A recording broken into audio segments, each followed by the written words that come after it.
கேட்டு அனுமதி பெற்று தான் போகிறாங்க. இங்கேருந்து சென்னைக்கு எவ்வளோ தூரம்னு உங்களுக்கு தெரியும். அது வயதான அம்மா, அவங்களுக்கு உடல்நிலை சரியில்லை, சர்க்கரை நோய் இருக்குது. இந்த சூழலில் அவங்களை அழைச்சிட்டு போய் அந்த நேரத்தில் அனுமதி இல்லைன்னு மறுப்பதெல்லாம் எவ்வளோ கொடூர மனமும் அது போக்குங்கிறத. இது மாதிரி நாடங்களும் நிறைய துயரங்கள் இருக்குது. இதை சொல்லி வடிக்க முடியாமல் அவங்க பிள்ளைகள் நாங்கள் கேட்டு இது என்ன செய்யறது. ஏற்கனவே இந்த மாதிரி முதலாக சிறைக்குள்ள தாக்குதல் செய்யும்போது ஒரு சிறை அதிகாரி, அவர் இஸ்லாமிய சிறை அதிகாரியை வச்சு தான் தாக்குனாங்க. அப்போ அவங்களுக்குள்ள பிரச்சனை வரட்டும், அதை நான் எதிர்த்து அப்போ அறிக்கை கொடுத்து இது பண்ணேன். தம்பி போலீஸ் பக்ருதீன் சிறை விடுப்பில் வரும்போதெல்லாம் எனக்கு அழைச்சி பேசுவார், நாங்கள் நெருக்கோம். அப்போ அந்த இதில் அவர் கண் பார்வை மங்கி கொண்டு வருது. ஏற்கனவே என் தம்பி அபுதாயிர், அவனுக்கு 2 சிறுநீரமும் பழுதாயிருச்சு.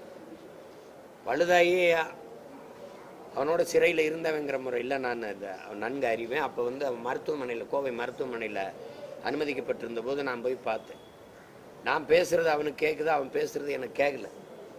ஏன்னா குரல் வரலை. அப்போ காதை குண்டி கிட்ட வச்சு பேசும்போது எப்படியாவது என்னை, அவன் வெளியில் தான் இருக்கான். அந்த மருத்துவமனையில் இயங்குற திறனற்று போய் கொஞ்சோண்டு உயிர் தான் இருக்குது உடம்புல. அதை அவன் வீட்டில் ஆமாம், அதை தான் சொன்னாங்க. அப்போ இறப்புக்கு நான் போனேன். அப்போ அவர் என்னை அந்த நிலையிலையும் இந்த அதிகாரங்கள் விடுதலை செய்ய மனசு இல்லை. போகிற அந்த உயிரை அவன் கொஞ்சம் கொஞ்சமாக அனுபவிச்சுக்கிட்டு இருக்குது. அந்த உயிர் துடிச்சுக்கிட்டு இருக்கு. அதை வீட்டில் போய் போட்டோன்னு இல்லை. அவர் இறப்புக்கும் நான் போனேன். பெருந்துயரம். எங்கள் அப்பாலாம் பாஷாபாய் 80 வயதுக்கு மேலே தொற்றுச்சு. அப்போ சிறை விடுப்பில் வரும்போதெல்லாம் எனக்கு அழைச்சி என்னை தம்பின்னு தான் கூப்பிடுவாங்க. தம்பி, இந்த மாதிரி எனக்கு ரொம்ப உடல் நலிவுட்டுருச்சு, இனிமேல் நான் என்ன எதையாவது செய்து என்னை விடுதலை வாங்கி கொடு, நான் பேரப்பிள்ளைகளோட கடைசி காலத்தில் இருந்துட்டு என் உயிரை அல்லாட்ட நான் ஒப்படைச்சிடுறேன் அப்படின்னு அவர் சொல்லி அழுகும்போதெல்லாம் நமக்கு அந்த நேரத்தில் ஒரு வலியும் ஒரு பெரிய வரும் பாருங்க. கடைசியாக இவங்க சொன்ன இஸ்லாமிய சிறை கைதிகள் விடுதலைன்னு சொன்னதெல்லாம் உலகத்திலேருந்தே விடுதலை தான், சிறையிலேருந்து விடுதலை இல்லை. பேச்சுக்கு பேச்சு இஸ்லாமிய மக்களுக்கு நாங்கள் தான் பாதுகாப்புலாம் இப்படி சிறையிலே 20 வருஷமாக வச்சு பத்திரமா பாதுகாக்கிறீங்களா, அந்த பாதுகாப்பாங்கிறதான் கேள்வி எழுது. எதுக்கு அடிக்கணும்? உயர் பாதுகாப்பு சிறைக்குள்ள அறைக்குள்ளே இருக்கிற பிள்ளைகள் அலைபேசியை பயன்படுத்தினாங்க, அதை பயன்படுத்தினாங்க. உனக்கு தெரியாமல் எப்படி உள்ளே போச்சு? அப்போ அந்த குற்றத்துக்கு பொறுப்பேற்க வேண்டியது யார்? நீயா அவங்களா? அதுக்கு எதுக்கு அடிக்கணும்? அடித்து துன்புறுத்தி கடும் வார்த்தைகளால் தகாத வார்த்தைகளை பேசி ஏசி பெற்ற தாய் வந்தபோது அந்த முகத்தை காட்டி ஒரு வார்த்தை பேச அனுமதிக்காத சமூகம் என்ன இது? என்ன முற்போக்கு, என்ன சீர்திருத்தம், என்ன மானோட ஆட்சி, இது என்னது? இது இதெல்லாம் எங்கே போய் சொல்றது? சொல்லுங்க. இது மாதிரி இதை சிறை என்பது ஒருவர் செய்த குற்றத்திற்கு அவர் கண்டித்து வருந்தி திருந்தி மறுபடியும் வாழ வாய்ப்பளிப்பதற்கு தான் கொண்டு வந்திருக்கு. அண்ணல் காந்தியடிகளே சிறை என்பது ஒரு மனநல மருத்துவமனை தானே ஒளி, அது கொலைக்களம் அல்லங்கிறதான் அண்ணல் காந்தியடிகளின் கூற்றை. தண்டிக்கிறதுக்கல்ல, கண்டிச்சு திருத்தி இது பண்ணலாம். அது சிறைக்கிலே வச்சு கொல்றதுக்கல்ல, விசாரணைன்னு கூட்டிட்டு போய் அடிச்சு கொல்றது, சிறைக்கில வச்சு அடிச்சு இது பண்றது. இங்க வெளியில தெரியுதா? இங்க தெரியல, அவ்வளவுதான். உலகத்திலே வலிமையான ஆயுதம் ஏழைகளின் கண்ணீருங்கிறான். அது எங்கள் தாய்கள் சிந்துற கண்ணீர், அல்லல் பற்ற ஆற்றாத அழுத கண்ணீர் என்றோ செல்வத்தை தேய்க்கும் படைங்கிறான் எங்க வள்ளுவ பெருமகனார். இந்த அல்லல் பற்று ஆற்றாது அழுத எங்கள் தாய்மார்கள் சிந்துற கண்ணீர் ஒரு நாள் இந்த ஆட்சி அதிகாரத்தை அதல பாதாளத்தில் வீழ்த்து முடிக்கும். நீ எழுதி வச்சுக்க, அது நடக்கும். அம்மா சொல்ற மாதிரி நாங்க எல்லாத்தையும் கவனிக்காம இருக்கலாம். எல்லாம் அல்ல இதை கவனிச்சுட்டு தானே இருக்கிறாரு. எல்லாருக்கும் எல்லாம் தெரியுது இல்லது என்ன நடக்குது இந்த பூமி பந்துல, என்ன ஒழுங்கீனம், என்ன தீமை, என்ன கொடுமை, எவ்வளவு வதை, இதெல்லாம் என்னது? ஆட்சியாளர் இன்னைக்கு இருக்கிற ஐயா முதல்வர் அவர்கள் தான் பேசினாரு. இன்னும் நான் காணொலி இருக்கு, நான் வேணா ஊடகவியலாளருக்கு அனுப்புறேன். அப்பாவி இஸ்லாமிய சிறை கைதிகளை விடுதலை செய்ய எனக்கு வாக்குத்தாருங்கள், எனக்கு அதிகாரம் தாருங்கள் கேட்டது இருக்கு. என் தாயின் மீது, என் தமிழ் மீது, என் தலைவன் பிரபாகரன் மீது ஆணையிட்டு சொல்றேன், பேசுறது இருக்கு. அப்ப நீங்க வாக்கு கேட்கும் போது நாங்க அப்பாவில் சிறைவாசிகளா இருக்குது, வெற்றி பெற்று வந்த பிறகு நாங்க எப்படி பயங்கரவாதி தீவிரவாதிகளாகிறோம்? நீங்க சொன்ன வார்த்தையை நிறைவேற்றி இருக்கிறா. 4 ஆண்டு முடிஞ்சு போச்சு. இதை விட கொடுமை, 3 சிறை கைதிகள் உடல் நலிவுட்டுட்டோம், எங்களுக்கு வயதாயிருச்சு, எங்களுக்கு முன் விடுதலை செய்யுங்கன்னு உச்ச நீதிமன்றத்தில் போய் வழக்கு தொடுத்தவன் நீதிமன்றம் சொல்லுது அவர்களே உடல்நிலை காரணங்கிறதே அவர்களை விடுதலை செய்யுங்க அப்படின்னு. நீங்க இது கொண்டு போகணும் மக்கள்கிட்ட, விடுதலை செய்யுங்கன்னு சொல்லுது. அதுக்கு தமிழ்நாடு அரசு, இந்த அரசு பதில் மணி தாக்கல் செய்து உடன் பிறந்தார்களே, இவர்கள் என்ன மனநிலையில் சிறைக்கு சென்றார்களோ அதே மனநிலையில் இன்னும் இருக்கிறார்கள். 25 வருஷம் கழிச்சு சொல்லுது, இன்னும் அதே மனநிலையில் இருக்கிறார்கள்.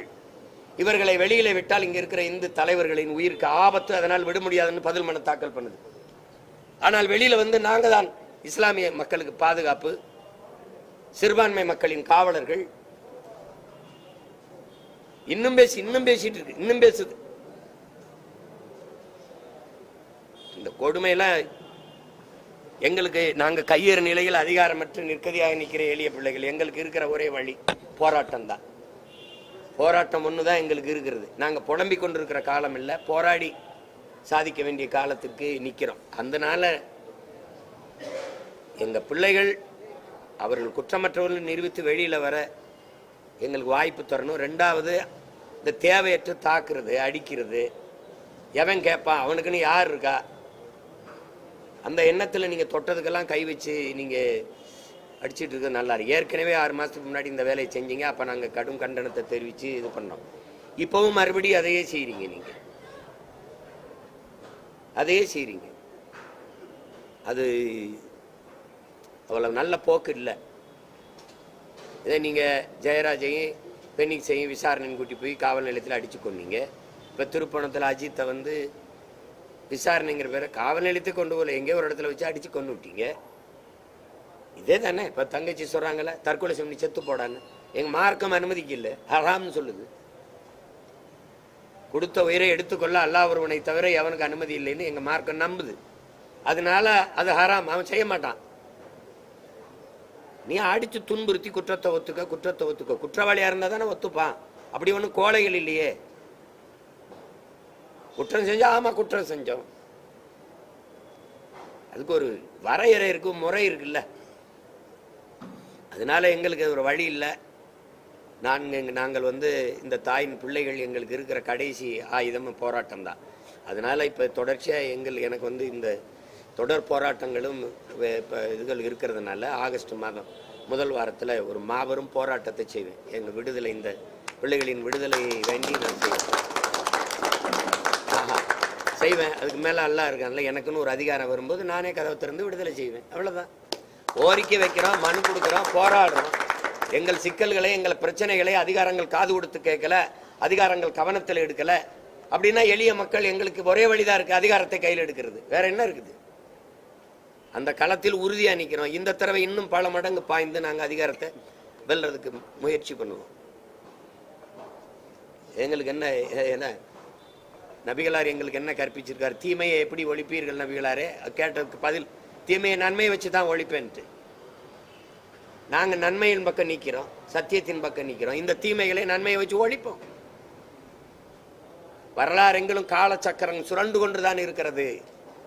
ஒரு நாள் கீழே இருப்பவன் மேலே போவான், மேலே இருக்கிறவன் கீழே வருவான். இன்னைக்கு நீ மேலே இருக்கிற, அதிகாரத்தில் இருக்கிற, நாங்க முச்சந்தில இருந்து கத்திக்கிட்டு இருக்கோம். ஒரு நாள் நாங்க அதிகாரத்துக்கு கூட நீ முச்சந்திக்கு வருவ. இதான் நடந்திருக்கு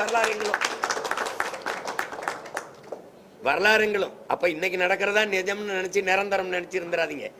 எளியோர் சிலர் வலியோர் தம்மை வதையை புரிகுவதா? பொடுதல வலியோர் சிலர் எளியோர் தம்மை வதையை புரிகுவதா? மகராசர்கள் உலகாளுதல் நிலையாமெனும் நினைவாங்கிறாங்க புரட்சி பாவலர். இதே இந்த அதிகாரம் நிரந்தரம் நினைச்சா ஆடாத. அது ரொம்ப நாள் நிலைக்காது. அது உண்மை வந்து ஊமையா இருக்கும், உறங்கும், ஆனா செத்து போயிடாது. ஒரு நியாயம்னு ஒண்ணு இருக்குல்ல, எல்லா சிறைவாசிகளுக்கும் இருக்கிற நடைமுறையா எங்களுக்கு கடைபிடிங்க. எங்கள் தாய்மார்கள், எங்க குடும்பத்து பிள்ளைகள் பார்க்க வந்தா மனுக்கு அனுமதிங்க. அவங்களோட ஆசுவாசப்படுத்தி ஆறுதலா 2 வார்த்தையை பகிர்ந்து கொள்ள அனுமதிங்க. தூரத்தில் நின்று கையை கூட ஆட்ட விடலன்னு மாலிக்கூட இந்த தாய், என் தாய் பேசுறா, நீ பதில் வச்சிருக்கீங்களா? பதில் வச்சிருக்கீங்களா? கண் பார்வை மங்கி கொண்டிருக்குது பக்ரீதீனுக்கு. அவன் பார்வை இருக்கும் போதே அனுப்பி வைப்பா, என்னை பார்க்கட்டும் என் தாய் என்ன இந்த தாய் கேட்கிற பதில் வச்சிருக்கல.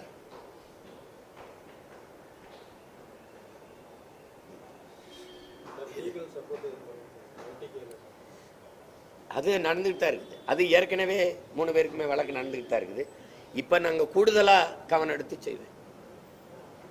எனக்கு இதுல நான் ரத்தமும் சதையுமா இதுல உறவா பின்னி போய் நிக்கிறவன். நான் இந்த சிறை எல்லா சிறையில் இருந்திருக்கல, இவங்களோட சிறையில் இருந்தவன். அப்போ என் தங்கச்சி கையை பிடிச்சிருந்த இஸ்லாமிய சிறை கைதிகள் விடுதலைக்கு நான் ஆர்ப்பாட்டம் செய்யும்போது கோவையில் ஒரு தங்கச்சி இதே மாதிரி தங்கச்சி என் கையை பிடிச்சிட்டு அழுதது இன்னும் அப்படியே மனசுக்குள்ள வலியா நிற்கிது. கையை பிடிச்சிட்டு அண்ணா இவ மகளை பக்கத்தில் வச்சுக்குது என் மருமகன். இந்த பிறக்கும்போது உள்ளே போனாருன்னா 18 வயசு ஆயிடுச்சு, 18 வயசு ஆயிடுச்சு. அவளுக்கு நிக்கா பண்ணி கல்யாணம் பண்ணி திருமணம் பண்ணி கொடுக்கணும். அதுக்கு அப்பான்னு ஒருத்தர் இருக்கணும் இல்லைன்னா அதுக்காவது அவரை வெளியில கொண்டு வான்னு என் கையை பிடிச்சி அழுதது எனக்கு இன்னும் கேட்குது. நான் அவளை விட அவள் அழுகிறா, நான் அழுகலை. அவள்தான் நான் அவளை மாதிரி எளிய மகன் தான். எனக்கு அதிகாரம் இல்லையே. இருந்திருந்தா என்னது இது? இதெல்லாம் கொடுமை நடக்குது இங்க. எங்க அண்ணன் சொன்னதான், எங்க அண்ணன் பழனி பாபா சொன்னதான், இந்த மக்கள் பாவம். யாராவது ஒருத்தன் அன்பா 2 வார்த்தை சொல்லிட்டா இவன் தான் நமக்கான தலைவன் பின்னாடி போயிடாண்டா, அதாண்டா பிரச்சனைன்ற. எங்களுக்கென்று அதிகாரம் இல்லாதனால தானே, எங்களுக்கென்று பேச குரல் இல்லாதனால தானே, நாங்கள் அதிகாரமற்ற அரசியல் வலிமையற்ற எளிய மக்களா இருக்கிறனால எங்களை விரட்டுறீங்க. நாங்கள் சிறிய கூட்டம் நினைச்சிட்டு இருக்கிறீங்க. 13 கோடி மக்கள் உலகெங்கும் பரவி வளைக்கூடிய 13 கோடி தமிழ் தேசிய இனத்தின் மக்கள் நாங்கள். இந்த மக்களின் இந்த மண்ணின் பூர்வீக குடிகள். இந்த மார்க்கத்தை ஏற்றுக்கோம்னா மார்க்கம் எங்கள்கிட்ட வந்துச்சு. இந்த மார்க்கம் சரியா இருந்தது ஏற்றம். நாங்க இங்கதான் இருந்தோம். மற்றவர்களை போல குடியேறுவீர்கள் கிடையாது. நாங்க மார்க்கம் எங்களுக்கு ஏற்புடையது. மார்க்கம்னா புனித வழி. இஸ்லாம் ஒரு புனிதமான வழி, தூய வழி, தூய மார்க்கம். அதனால ஓர் இறையை ஏற்று நபிகள் வழியை ஏற்று பின்தொடர்ந்து ஓர் இறை ஏக இறைவன் அல்லான்னு ஏற்று இந்த மார்க்கத்தை கடைபிடிக்கிறோம் நாங்க. ஆனா இந்த மண்ணின் மக்கள் எங்கள் மார்க்கம்தான் இஸ்லாமிய ஒழிய நாங்கள் மொழியால் இனத்தால் பெருத்த தேசினத்தின் மக்கள் தமிழர்கள். நாங்க நாதியற்றவர்களோ நிற்க ஒன்றும் கேட்க ஆளற்றவர்களோ ஒன்றும் கிடையாது. எங்களுக்குன்னு ஒரு கூட்டம் இருக்குதாங்க. அதனால ஆகஸ்ட்ல இதே ஒரு அறிவிப்பா செய்கிற மிகப்பெரிய போராட்டத்தை இதே மதுரை மண்ணில் இதே என் தாய்கள் தங்கைகளுக்கு முன்னாடி நான் மாபெரும் போராட்டத்தை செய்யணும். நீங்கள் அதுக்குள்ள கவனத்தை எடுத்து எங்கள் பிள்ளைகளை தோடுறதை நிப்பாட்டுங்க. திருப்பி நான் மனு போட்டு எங்கள் அண்ணனோட நான் பார்ப்பேன். மறுபடி தொட்டிங்க சித்திரன்னு செயலே முற்றுகையிட்டு போராடும். எனக்கு ஒன்றும் உங்களை எல்லாருக்கும் முன்னாடி எனக்கு வேற வேலை கிடையாது. எங்கள் ஊரில் கோயிலுக்கு காலை நேர்ந்து விட்ட மாதிரி என்னை ஆத்தாளப்ப இந்த நாட்டுக்கு மக்களுக்கு என்னை நேர்ந்து விட்டுருக்கான். எனக்கு ஒன்றுமே கிடையாது. தேர்தல் போட்டிடுறது வெல்றதெல்லாம் 5வது 6வது கடமை தான் எனக்கு. இதுதான் என் மக்களின் துயர துன்பங்களை துடைப்பது, என் நிலத்தை வளத்தை காப்பது, மக்களின் நலத்தை பாதுகாப்பது, என்னை பெற்ற தாய்மார்களின் கண்ணீரை பார்த்து ரசிக்கிறதுக்கு இல்லை. நாங்கள் அதுக்கான காரணத்தை கண்டு துடைக்கிறதுக்கு தான் நாங்கள் இந்த களத்தில் நிற்கிறோம். அதை கவனத்தில் வச்சுட்டு ஆட்சியாளர்கள் வேலை செய்யணும். திருப்பி நான் வருவேன், மனு போட்டு போய் பார்ப்பேன். பக்ரீதினையும் பார்ப்பேன், இஸ்மாயிலையும் பார்ப்பேன், மாலிக்கையும் பார்ப்பேன். பார்த்து என்ன நடக்குதுன்னு கேட்பேன். இதெல்லாம் நிப்பாட்டிக்கிறீங்க, நல்லதில்லை.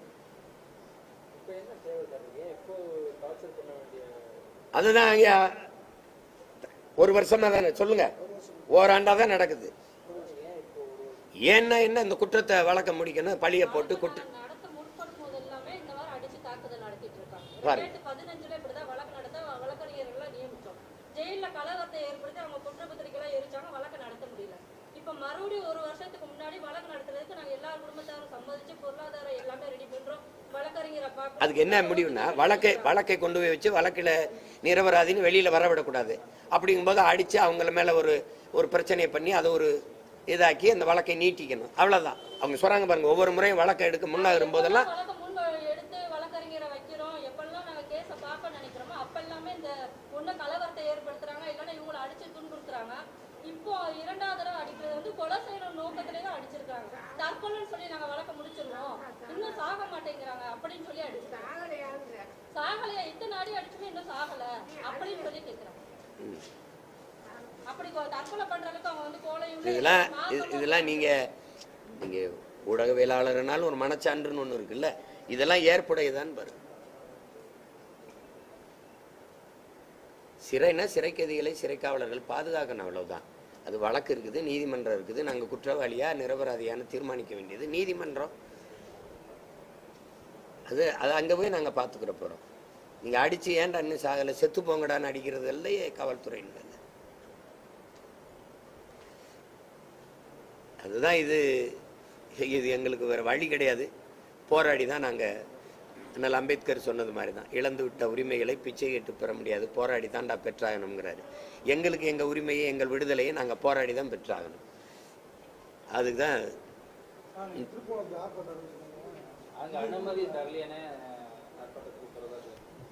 இல்லை அதில் என்ன நடக்குதுன்னா 8ஆம் தேதி நாங்கள் அறிவித்து கேட்கும்போது முதல்ல அனுமதி கேட்கும்போது கொடுத்துட்றாங்க.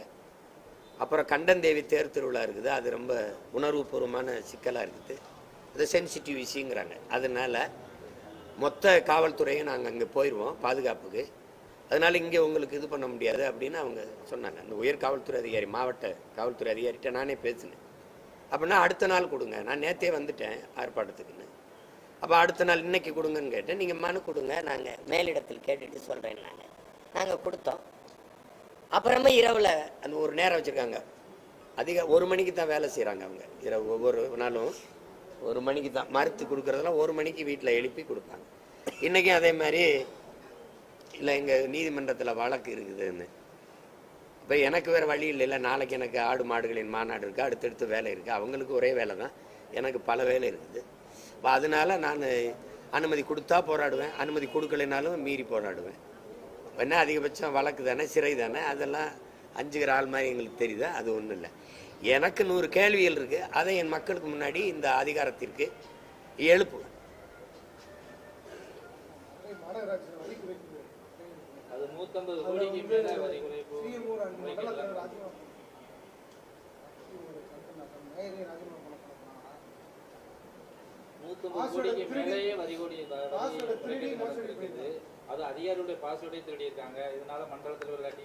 திருடர்களை நீங்க அதிகாரத்தில் வச்சா அப்புறம் பாஸ்வேர்டை திருடுறான், பணத்தை திருடுறான்னா நான் என்ன சொல்றது உங்களுக்கு? சொல்லுங்க. ஓரணியில் கூடுறதே இதுக்கு தான். ஓரணியில் கூடுவோம்னு சொல்றது, கூடி திருடுவோம், கூடி கொள்ளையடிப்போம், கூடி கொலை பண்ணுவோம். நீங்க எல்லாம் தானே கேட்கணும். நீங்க என்கிட்ட கேட்குறீங்களே, 4.5 ஆண்டுகளா என்ன பண்ணிக்கிட்டு இருந்தீங்க? மண் காக்காம, மொழி காக்காம, மானம் காக்காம. இப்பதான் மண் காக்க போறீல்ல? இவ்வளவு நாள் என்ன பண்ணிக்கிட்டு இருந்தீங்க? நாங்க தான் மண்ணெல்லாம் அள்ளி வித்துக்கிட்டு இருந்தோம், நாங்க தான் திருடி தின்னுக்கிட்டு இருந்தோம். மலையை கல்குவாரின்னா மலையை எம்சாண்டு நொறுக்கி வித்தோம், ஆத்து மணல் எல்லாம் அள்ளி வித்தோம், நாங்க தான் வித்தோம். மொழியை நாங்க தான் சிதைச்சு அழிச்சோம். எங்க சங்க வைத்து தமிழ் வளர்த்த மாமதுரையில் எங்க தமிழ் எழுத்து இருக்குதா பார்ப்போம்? எழுத்து இருக்குது, அது என்ன மொழியில இருக்குது? இங்கிலீஷா தமிழ் எழுதி வச்சிருக்கீங்க. நாட்டின் முதலமைச்சரே சொல்றாரு, ரெயின்போவை அப்படியே தமிழ்ல ரெயின்போன்னு எழுதுங்கன்ட்டு, வானவில்னு எழுதுங்கன்னு சொல்லல. இதான் அவங்க தமிழ் மொழி காக்குறது. அடுத்து மானம், எங்களுக்கு மானம்னு ஒண்ணு வச்சிருக்கீல்ல, இருக்கா? தன்மானத்துக்காக உயிரை விட்ட ஒரு இனத்தின் கூட்டம், சுயமரியாதைக்கு இயக்கம் கண்ட ஒரு இனத்தின் கூட்டத்தை 1000, 500 வேட்டி, சேலை, அரிசி, பருப்பு, சாராயம், பணத்துக்கு கையந்த பிச்சைக்கார கூட்டமா, மானங்கட்ட கூட்டமா மாத்திட்டு இன்னைக்கு மண் காக்குறேன், மொழி காக்குறேன், மானம் காக்குறேன். அதே தான் நானும் சொல்றேன். உங்ககிட்ட இருந்து இதையெல்லாம் நாங்க காக்குறோம். யார்கிட்ட இருந்து காக்குறது இதையெல்லாம்? எப்ப பேசுறீங்க? 6 மாசத்துல தேர்தல், இப்ப வருது அக்கறை. இப்பதான் மொழியே தெரியுது, இப்பதான் மானம் தெரியுது, மண் தெரியுது. கேவலம். ஓரணியில் திரளணும். எதுக்கு திரண்டு என்ன செய்ய போறோம்? திரண்டு என்ன செய்ய போறோம்னு சொல்லுது. நீங்க சொன்ன மாதிரி 150 கோடி ஒரு மாநகராட்சி இல்லை. அப்ப நாடங்களும் கேட்டா காசு இல்ல, வாத்தியாருக்கு சம்பளம் கொடுக்க காசு இல்ல, போக்குவரத்து தொழிலாளருக்கு பழைய ஓய்வூதியத்தை கொடுக்க காசு இல்லை.